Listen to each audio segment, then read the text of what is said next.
Chingamidzai pachirongwa paivapo kare audiobook. Tikupfuurira pamberi nebhuku Ndaiziveiko Dariro 4. Musoro wenyaya, kubva ita hako zvawafunga muzukuru. Pamusha pavasarudzai, vasarudzai ndambuya vanetsai, amai vaamai vake. Ivo vasarudzai panguva yamasikati iyi vagere havo panze vachivhurunza nokutswanya inda pahembe dzavo. Vanodaro vachiti kana vapedza vodziyanika pazuva.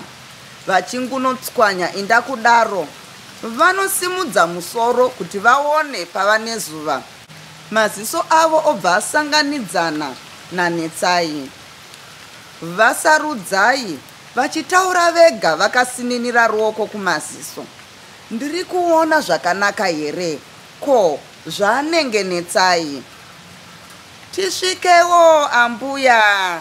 Ko, zvamunenge matondishaya ndini netsai? Vasarudzai vachiombera. Hede, inga nhasi zvangu ndinofa. Kushanyirwawo here newe mukati kwakanaka kwawabva nhai mwanawe. Ndanga ndatokushaya muzukuru, maziso ava mashoma. Oh, gara nepapa mwana wemwana wangu. Vachimunanganidza, maiwe, iko kupera kwawaita asikana. Mukati ndiro barika here rokudya kudai muzukuru. Mutonhoro zvino. Netsai nezwi rine kusuwa. Ambuya, handizive kuti ndoita sei. Pamusha patazviona ndangogarawo sechinhu chapera basa. Poto ine buri zvayo. Murume ongonditi ukosai. Ndatova chinhu chinosemesa kwaari. Moyo wangu unorwadza kuti ndakafa nebasa kuti tibudirirewo, asi murume wangu ndipo anofunga zvokutora mumwe mukadzi. Zvisinei hazvo nhasi mukadzi uyu auya, murume ndipo anonditi uko gwenjere here chokwadi sechimwango chapera basa. Anokurova here kana kukutuka? Kundirova ayewa handidi kumunyepera, handirove, asi kutuka ndokwaanoita kana turi pedyo musiyo. Ndikatiwo, ko, nhasi hamudye kuno here? Ndipo ndinochiudzwa chakati tende. Hanzi asi uri kuda kundipfuhwira. Ambuya, munoziva nhamo yandakanga ndiinayo pamusha pababa ndikati regai ndizviitirowo musha wangu. Asi nhasi uno ndotamburazve. Anobva atanga kuchema. Ndo zvazvinoita muzukuru. Nhamo haibvi pane imwe. Murombo akazomborova chinenguwo here? Zvino wati toita sei? Tokupaka muzvanamina. Umboyedza pamwe angashandure moyo. Ayewa ambuya, zvemupfuhwira handizvione kushanda kwazvo ini. Mabarika ose aya angadai aripo here? Zvinochita hako zvemoyo murefu ugare. Kwete ambuya, zvokugara zvatoponga. Izvozvi kuuya kuno pane zvandafunga kare. Ndati mungazoti muzukuru akaita zvinhu akasandizivisa. Ini ndafunga zvokututa twangu ndodzokera kwababa, ndosiya vanosasadzana vachisasana havo. Vasarudzai vachikatyamara. Asi wava kupenga netsai muzukuru. Unosiya musha wako uchiti unoendepi? Wosiya upfumi hwako here iwe? Ko, vana wavasira unherera here? Iwe ita semunhu mukuru, wanzwa kumhanya handiko kusvika. inini ndazvipira mbuya.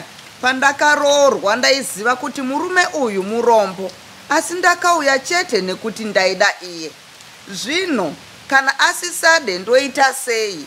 Anotanga kuchema. Ambuya, iyo mbereko yangu yakandipandukira chokwadi. Tazviona anoda vana mbuya. Zvino ndova nhongepi?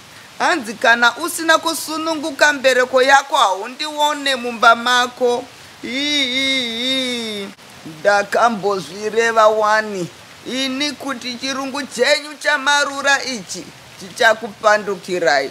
Iwe ukati aiwa mbuya, tinozviziva, tinozvidzidziswa. Zvino nhasi uchaziva kuti zvabva nekupi. Zvavatadza madhokotera worapwa nani. Netsaya achipisika misodzi. Saka ndichiti ndoenda hangu ambuya. Vana kana vachinge vakura vanozouya kuzondiona. Imi munopota muchivadongorerawo. Handizive kuti ndichasimuka rini. Zvikangondibata chete ndinongoonekawo. Ndizvo ndanga ndafambira ambuya.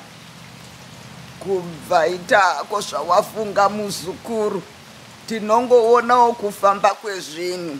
Asi moyo wangu wanga usingadi kuti usiye musha wako. Zvisinei, hapana chokuita kana iwe muridzi usingapade. Asi kana wozoenda upfuure nekuno, ndizokurayira kuna mai vako. Ini chiregai ndichimhanyira kumba ambuya. Zvakanaka muzukuru. Ufambe zvakanaka, usimbise zvizukuru zvikuru zvangu. Iye nindotovarairwa zvangu mumba hamuna mvura.